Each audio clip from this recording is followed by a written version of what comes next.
오늘 주시는 하나님의 말씀은 시편 119편 65절부터 72절까지 말씀. 할렐루야. 오늘 본문 말씀은 하나님의 말씀, 그리고 또 그 하나님의 말씀을 받은 자가 겪게 되는 고난, 이 고난과 하나님 말씀 상관 관계, 이것에 대해서 말씀하고 있습니다. 65절을 보게 되면 65절부터 72절까지는 히브리 알파벳의 테트라는 글자로 시작되는 단어가 맨 앞에 나와서 구성되어 있는 시편입니다. 65절입니다. 여호와시여, 당신께서 말씀하신 대로 당신은 당신의 종을 좋게 대해 주시나이다. 우리 하나님은 우리에게 선을 베푸시는 하나님. 이 선이라고 하는 것은 좋다라는 것입니다. 좋다. 하나님은 우리를 참 좋게 대해 주시는 분입니다. 요즘 그 아프가니스탄에 억류되어 있는 사람들 그 비참함을 보고 국민들이 굉장히 분노했죠. 그래서 하는 얘기가 그냥 그 분노로 끝나야 되는데, 사람들의 어떤 실수로 끝나야 되는데 실수한 사람들은 자꾸 변명하고, 또 기독교인들은 실수를 해놓고 나서 무조건 기도만 하면 되는 줄 알아요. 그 실수를 시정을 해야 되는데요. 오늘도 보니까 새벽 1시에 또 한 명이 더 죽었다고 그렇게 돼 있죠. 얼마나 비참해요. 그게 그렇게 쉽게 끝날 문제가 아니라고요. 이걸 가지고 뭐 기독교계에서는 순교다 어쩌다 그러는데, 그들을 파송한 교회에서는 선교가 아니래잖아요. 그냥 봉사활동 갔다 죽었다 그러는데 무슨 그게 순교 반열이 되는 것도 아니고, 이런 것이 다 국민 여론들을 악화시키는 거예요. 제가 주일날도 말씀을 드렸다시피 그런 고난과 아픔이 있을 때는 입을 다 다물어야 되는 거거든요. 그리고 은혜를 구해야 되는데, 이 세상 사람들은 이 고난을 이렇게 잘 이렇게 다룰 줄을 몰라요. 그리고 이 기독교회도 하나님의 축복 또 능력은 구하지만 이 고난이 담고 있는 그 비밀을 모르기 때문에, 그 고난이 닥쳐오면 그걸 대처하는 방법을 몰라요. 거기 뭐 그 교회도, 당사자 교회도 보면 고난이 뭔지 모르는 그런 목회자, 또 고난이 뭔지 모르는 그런 그 교회의 구성을 가지고 있다고요. 고난 앞에서는 우리 인간이 할 말이 아무것도 없어요. 그 비참하고 또 고통스러운 일들은 우리 인간으로서는 도무지 이해할 수가 없는 것이거든요. 그건 하나님에게 속한 신비요 비밀입니다. 교회가 이런 그 고통과 고난을 대처하는 방법이 미숙하니까 세상 사람들은 비아냥합니다. 예수님이 없다. 예수님이 계시다면 그들을 살려줬지. 뭐 이런 식으로 단순 논리로 접근하거든요. 그렇지 않습니다. 하나님은 우리의 고난의 이면에서 숨으셔서 그 고난을 통하여 우리를 다루고 계시는 거예요. 이런 거 어려운 일들, 교계적으로도 참 어렵죠. 뭐 이랜드 사태가 터져서 기독교의 어떤 경제 논리에 대해서 강력한 비판이 일고 있죠. 그리고 자기 책임을 다하지 않는 업주가 직원들에게 돌아가야 될 돈을 뭐 소위 말하는 하나님께 11조를 바치면 그것이 다 해소가 되는 것이냐, 교회에 바칠 돈이 있으면 직원들 복리후생을 위해서 써라, 이게 여론이에요 지금. 그러니까 기독교인들이 이런 걸 보면은 그 11조 그 소용없구나 또 이렇게 생각할 수 있고요. 세상 사람들은 기독교인들 참 파렴치하다, 남의 돈 착취해서 자기가 복 받으려고 하나님께 갖다 바치는 그런 사람들이구나, 이런 식으로 지금 사회가 진통을 겪어요. 이런 것이 뭐냐면 하나님이 우리 한국의 기독교인들을 견실하게 세우시기 위한 하나의 과정이세요. 이런 걸 통해서 교회들이 깨달아야 되거든요. 근데 교회에서는 자꾸 뭐라고 하냐면, 왜 국가가 교회를 핍박하냐. 무슨 국가가 교회를 핍박해요. 지금은 교회가 핍박받는 시대가 아닙니다. 교회가 바르게 서야 될 때거든요. 그동안 교회들이 너무 정신없었잖아요. 여러분들 주변을 한번 보세요. 교회가 성장을 하게 되면 그 사람들이 많이 늘어나면 헌금이 많아지잖아요. 그걸 가지고 그 교회 목사님만 소위 말하는 성공한 목사님이 돼가지고 뭐 엄청난 돈을 갖다 물쓰듯이 펑펑펑펑 목사들이 써요. 근데 실제로 대다수의 우리 한국의 한 85% 이상 되는 목사님들은 기본급도 안 되는 사례를 받아갖고 생활하시거든요. 여러분 실제로 개척교회라든지 또 자립하지 못한 교회의 목사님들 한 달 사례가 얼마 정도 되는 줄 아세요? 30만 원 못 받는 교회 목사님도 많고요. 60만 원 넘지 못하는 목사님도 많아요. 여러분 60만 원 주고 한 달 생활하라면 생활하시겠어요? 근데 실제로 어떤 목사님들을 보면 한 달에 말이죠. 600만 원, 700만 원, 800만 원, 1,500만 원. 어느 교회는 말이죠. 목사님 한 달 월급을 2천만 원으로 올려달라고 1,800만 원 받는 목사님이 2천만 원으로 올려달라고 장로님들하고 싸워서 교회가 막 분열이 일어나고 그래요. 그러니까 이 교회만큼 이게 아주 굉장히 이런 게 심각해요. 그리고 교회들이 조금만 성장하면 뭡니까? 건물만 있어도 굉장히 중요한데 옆에 있는 집들을 사가지고 집들을 또 다 부셔요. 사람 사는 집을 부셔가지고 이 사람 사는 집은 사실 부시면 안 되는 거거든요. 부셔놓고 거기다 주차장을 다 만들어버리고 거기다 교회 팻말 다 꽂아놓고 뭐 굉장히 교회가 사회에 헌신하고 선심을 쓰는 것처럼 뭐라고 팻말을 써붙여놨냐면 수요일날하고 주일날은 주차를 자제해 주십시오. 그게 딱 말도 꽂아놓고 이걸 쓰시려면 교회 사무실에 허락을 득하십시오. 교회가 그러면서 무슨 대민 그런 게 아니거든요.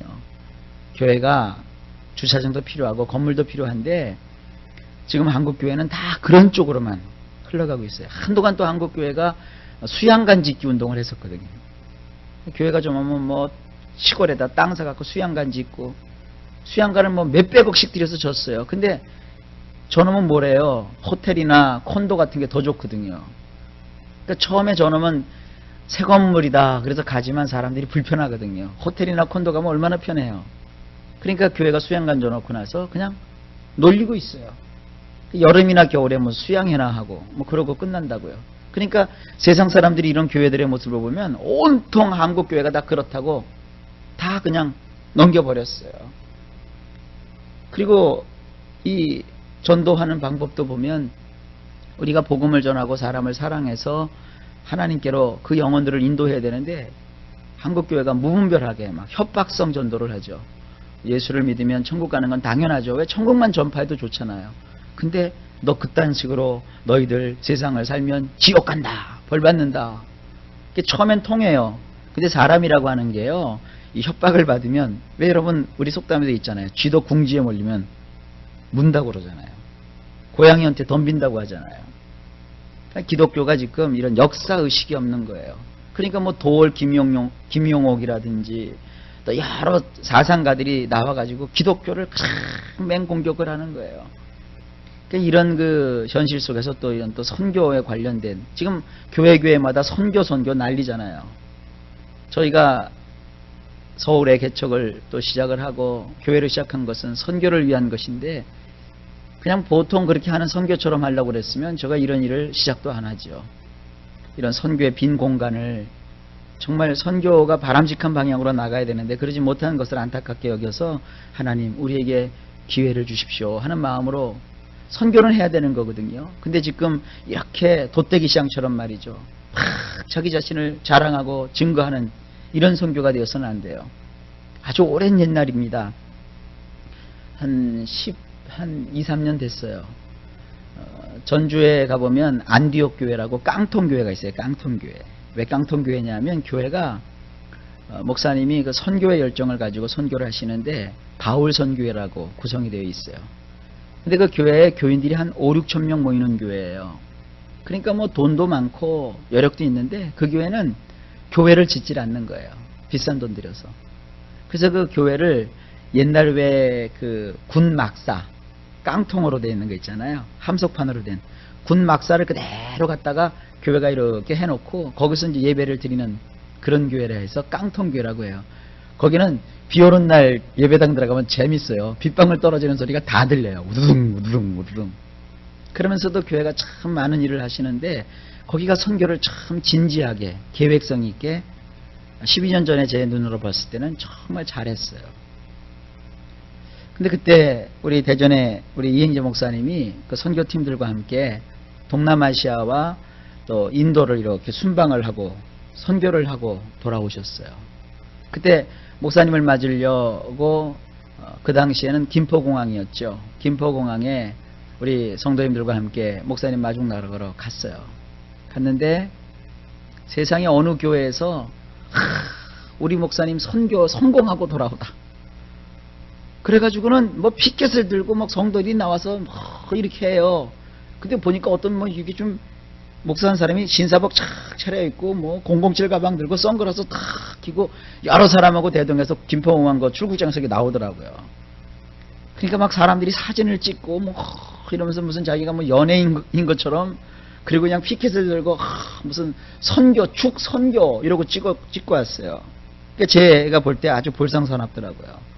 그러니까 좀 지나니까 이제 우리 목사님하고 같이 갔던 선교팀들이 들어오는데 세상에 거지도 그런 상거지가 없어요.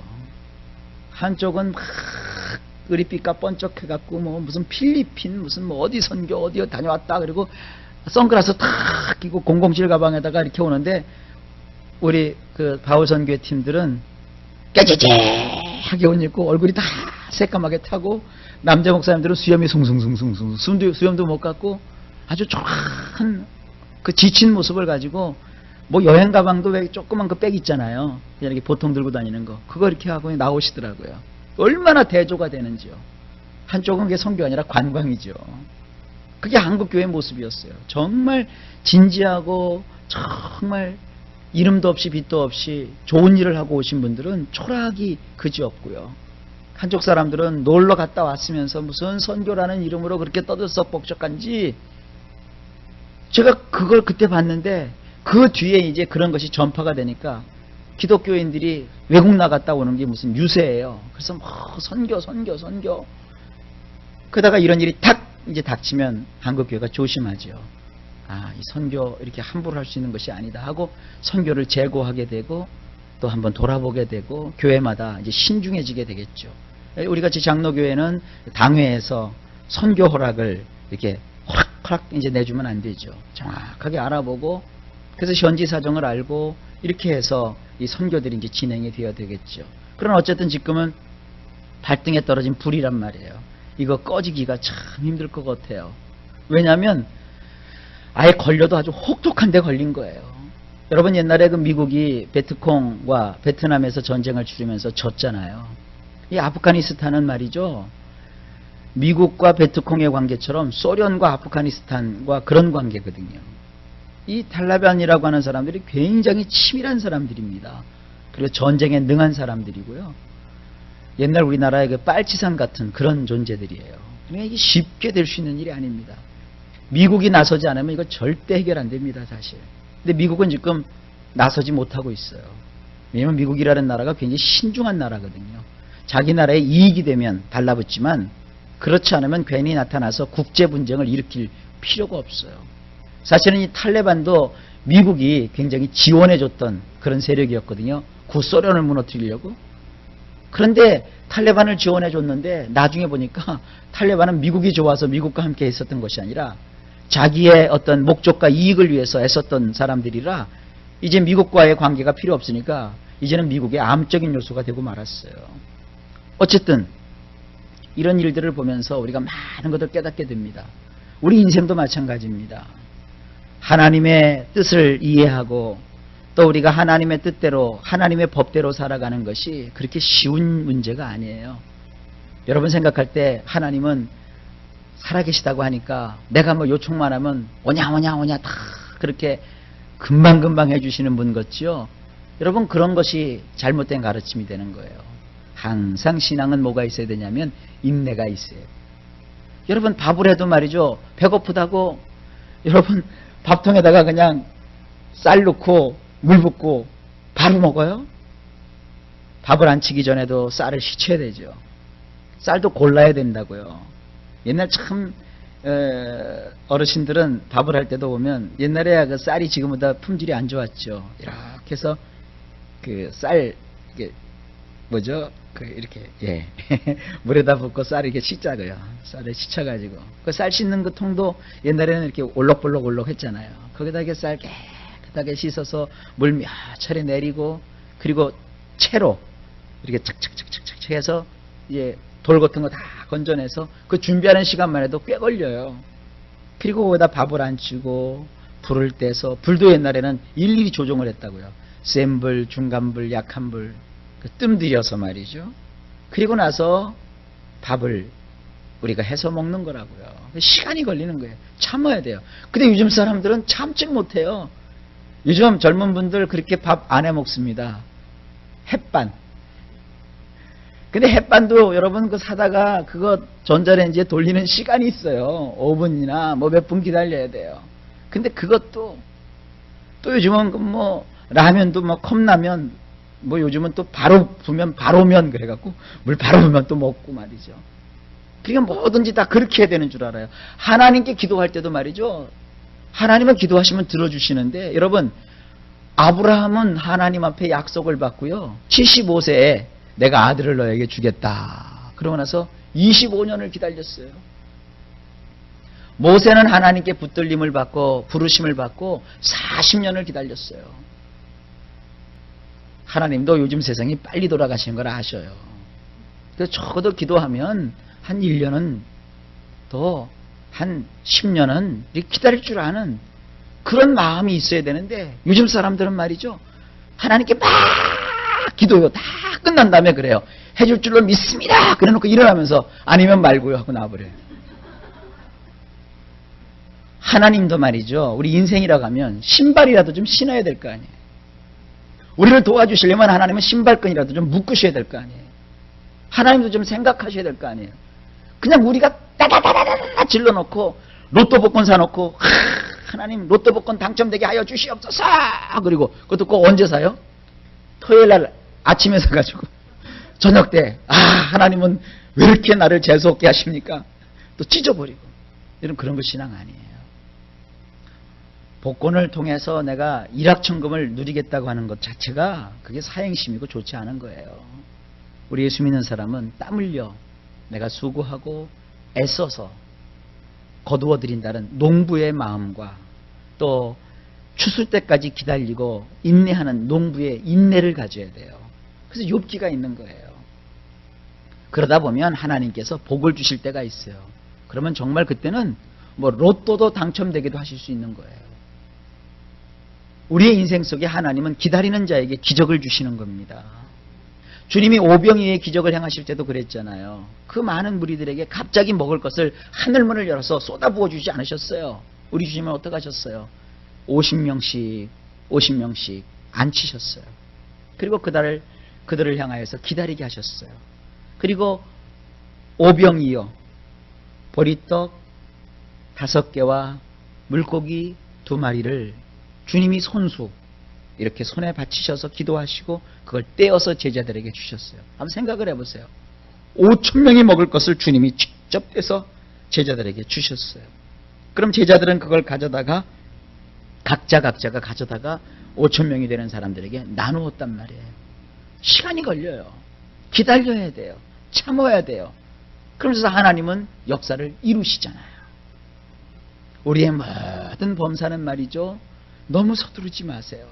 하나님이요, 다 때가 되면 아름답게 이루어 주세요. 왜냐하면 오늘 본문이 그래요. 여호와시여, 당신께서 말씀하신 대로 당신은 당신의 종을 좋게 대해 주시나이다.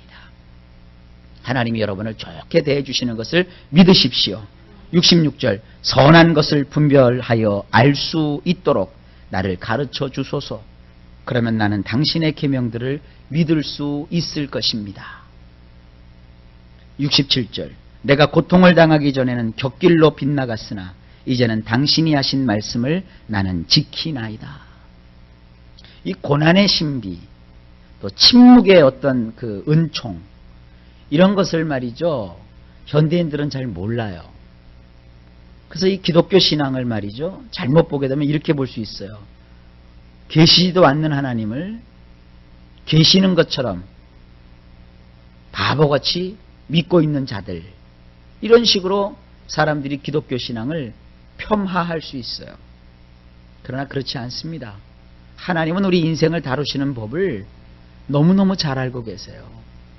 이 세상 만물 속에는 하나님의 어떠한 법칙이 다 배어 있어요.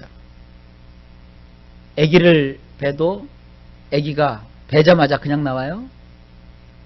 여러분, 아기를 왜 10개월이나 베게 하는 줄 아십니까? 이 10개월이라는 숫자는 말이죠, 10이라는 숫자는 완전 숫자예요.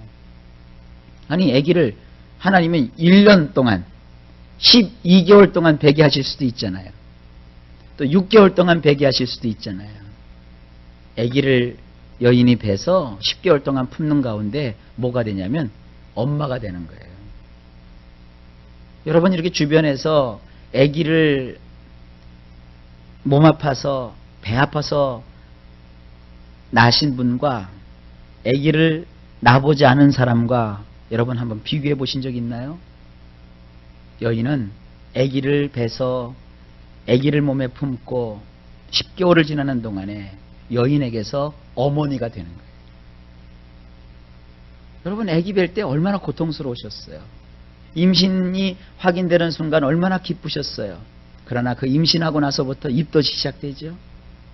그리고 그 고통, 이렇게 요즘도 더운 날 길거리 지나가다 보면 아기 뵌 엄마들 아주 배를 당당하게 이렇게 자랑스럽게 내놓고 다니지만 땀 삐질삐질 흘리면서도 그 생명을 몸에 품고 여인들이 이렇게 길거리를 다니는 걸 보면 참 어떻게 여러분들이 생각하실지 모르겠지만 참 굉장한 거예요. 그게 어머니예요, 어머니.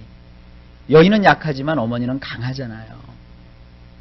그러면서 그 10개월 동안 하나님께서 여인이 그 아이와 더불어 그 고통의 날, 아이와 침묵의 날, 그래서 10개월 동안 기다리잖아요. 그러니까 아기를 뵀을 때는요, 남편을 자꾸 괴롭혀 드려야 돼요. 배 터졌으니까 빨리 오일도 좀 바르라고 하고요. 입덧도 막 해야 돼요. 남편 앞에서 막 입덧도. 아쉬우면 다시 한번 배보세요. 그럼 막 그 입덧도 하고 말이죠. 막 그럴 때 하는 거예요. 그러면 또 이 서먹서먹했던 아기가 베게 되면 서먹했던 이제 시어머니하고도 친해지게 되고요. 또 여인이 내 엄마가 이렇게 나를 고생해서 낳으셨구나 이러면서 자꾸 그 10개월 동안 어떻게 돼요? 사람이 성숙하는 거예요. 그리고 신앙이 없더라도 여인들이 10개월 동안 생애 속에 뭘 배워요? 기도하는 법을 배워요. 기도하는 법을. 그리고 이해하게 되고 인간의 한계에 대해서 생각해 보게 되고 또 아기를 낳는 순간은 어떻고요? 요즘 젊은 사람들은 자연분만 안 하고 아프다고 그러니까 다 배째서 날라고 그러잖아요. 근데 배째서 나나 자연분만 하나 그게 몸은 망가지긴 매한가지래요. 그런데 말 들어보니까 정 목사님 말 들어보니까 이 정방등이 노래지더래요. 아기 나올 때. 그러니까 애가 싹 나오더래요. 그건 극한의 죽음까지 가본 거예요. 그러면서 한 여인이 여자가 되는 거예요. 정말 어머니가 되는 거예요. 그래서 성경에 있잖아요. 여자가 아기를 해산함으로 완전하게 되느니라. 이게 굉장한 의미입니다. 남자들도 일 바쁘다 그러고요. 또 이렇게 세상 사업 핑계대고 그래서 나의 사랑하는 아내가 아기를 뵈서 아기를 낳는 그 동안에 여인들이 당신 나가서 돈이나 벌어 이렇게 하니까 남자들이 늘 어린애가 되는 거예요.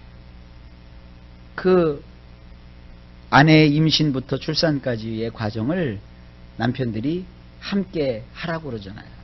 그래서 그런 걸 보면서 철이 드는 거죠. 그리고 인생에 대해서 깊이 더 생각하게 되는 것이고 생명에 대한 어떤 책임성을 느끼게 되는 거예요. 그러니까 뭐든지 그래요. 또 공부하는 것도 마찬가지예요. 시험을 치르는 수험생, 그 수험생도 말이죠. 머리 좋다고 오게 되는 게 아니에요. 끝까지 노력하고 애쓰고 힘쓰고 또 단번에 합격을 해도 좋고 감사한 일이지만 또 그렇게 못하면 또 다시 한번 도전하고 또 옆에 사람들은 그를 또 격려해주고 그가 어떠한 목표에 달성할 때까지 기다려주고 이게 인생의 법칙이에요. 하나님께서는 교회나 개인이나 고난과 어려움을 통해서 망하게 하고 죽이게 하는 것이 아니라 그걸 통해서 하나님의 멋진 작품을 하나씩 만들어 내시는 거예요. 자, 68절 보십니다. 당신은 좋은 분이시기에 좋은 일을 행하시오니 나에게 당신의 율례들을 가르쳐 주소서. 69절 우쭐거리는 자들이 거짓을 꾸며 나를 문대어 더럽히려 하지만 나는 나의 마음을 다하여 당신의 교훈을 준수하리이다. 70절. 그들의 마음은 기름이 덕지덕지 껴서 탁하지만 나는 당신의 율법을 즐거워하나이다. 71절. 고통을 겪는 것이 도리어 나에게 좋은 것은 그로 인하여 내가 당신의 율례를 배웠기 때문입니다. 바로 이 말이에요. 고통을 겪는 것이 도리어 나에게 좋은 것은 그로 인하여 내가 당신의 율례를 배웠기 때문입니다. 억지로 고통 속에 들어가는 게 아니에요. 인생 자체가 고통이에요. 인생 자체가 어려움이 있어요. 거기서 우리가 뭘 배워야 되느냐? 하나님 말씀을 듣고 깨닫는 거예요. 이 네티즌이라고 해서 기독교에 대해서 반감을 갖고 있는 사람들이 이런 그 사태를 보고 글을 막 올려요. 하나님 없다. 뭐 기독교 끝났다. 안에 끝나지 않아요. 사람은 이런 그 고통이나 이런 걸 통해서 배우는 게 많거든요. 여러분, 이제 한국교회는 쓸데없는 부풀리기라든지 또 이렇게 엉터리 같은 방향으로 가는 게 아니라 더 견실하게 다져질 거예요. 그래서 우리는 교회도 정말 좋은 교회, 하나님 말씀이 살아있고 성령의 능력이 살아있고 하나님이 원하시는 일들을 정말 성실하게 감당하는 이런 교회가 되도록 힘쓰고 애쓰는 거예요. 지금 교회가 큰 규모가 됐다면 여러분, 교회는 못 고쳐요. 그러나 교회가 작은 규모에서부터 하나씩 하나님 원하시는 모습대로 만들어져 나가는 거예요. 제가 개척하면서도 늘 그렇게 얘기하잖아요. 어느 교회는 이렇던데 어느 교회는 이렇던데 그렇게 하지 말라라는 거예요. 하나님이 우리에게 주신 대로 성경을 따라 성경에서 하나씩 교회가 세워져 나가야 돼요. 어떤 분이 저한테 와서 목사님, 저 목사님 저렇게 하는데요. 우리도 그렇게 합시다. 그러면 저는 거기 가서 배우세요. 거기 가서 배우세요. 우리는 기도하면서 하나님이 원하시는 우리의 모습이 무엇인지 하나씩 배워나가는 거예요. 그러니까 성경 위에 지금 새롭게 하나씩 세워져 나가는 거예요. 주님이 그러셨잖아요. 새 포도주는 새 부대에 담아야 돼요. 우리 교회가 이렇게 성장해 나가고 하나씩 하나님이 원하시는 일들을 이루어 나가시는 거예요. 우리는 주변의 교회들을 다 사랑하고 존중합니다. 그리고 주변의 목사님들의 목회 방침을 좋아합니다. 그분들이 다 하나님 앞에 이렇게 열심히 정말 최선을 다해서 교회를 꾸려나가고 계시는 거예요. 동시에 우리는 우리에게 주신 우리의 사명을 하나씩 이루어 나가는 거예요. 그래서 하나님이 원하시는 그 일을 우리가 또 하나 만들고 이루어 나가는 거예요. 여러분, 이 원칙을 잊지 마시기를 주의 이름으로 축원합니다. 72절. 당신의 입의 율법이 나에게는 수천 개의 금이나 은보다 값어치가 있나이다. 하나님의 입에서 나오는 그 말씀, 하나님이 가지고 계시는 그 성경에 기록한 그 하나님의 계획, 그것이 나에게는 수천 개의 금이나 은보다 가치가 있다는 거예요. 여러분, 이 마지막 시대를 살면서 하나님 말씀을 소중히 여기시고 또 그 하나님의 말씀이 나를 단련하시느라고 나의 생활 속에 생기는 크고 작은 어려움이나 고통스러운 일, 여러분 그것에 개의치 마시고 오히려 그것을 통해서 나를 단련하시고 나를 훈련하시고 또 그로 인하여 더욱더 하나님께 가까이 하게 하시는 이런 하나님을 찬양하는 이런 신앙의 관점을 가지시기를 예수님의 이름으로 축복합니다. 오늘도 하나님이 여러분을 도와주실 겁니다. 오늘 하루도 소중히 여러분 여기시면서 주어진 한 날을 복되게 사시기를 예수님의 이름으로 축원합니다.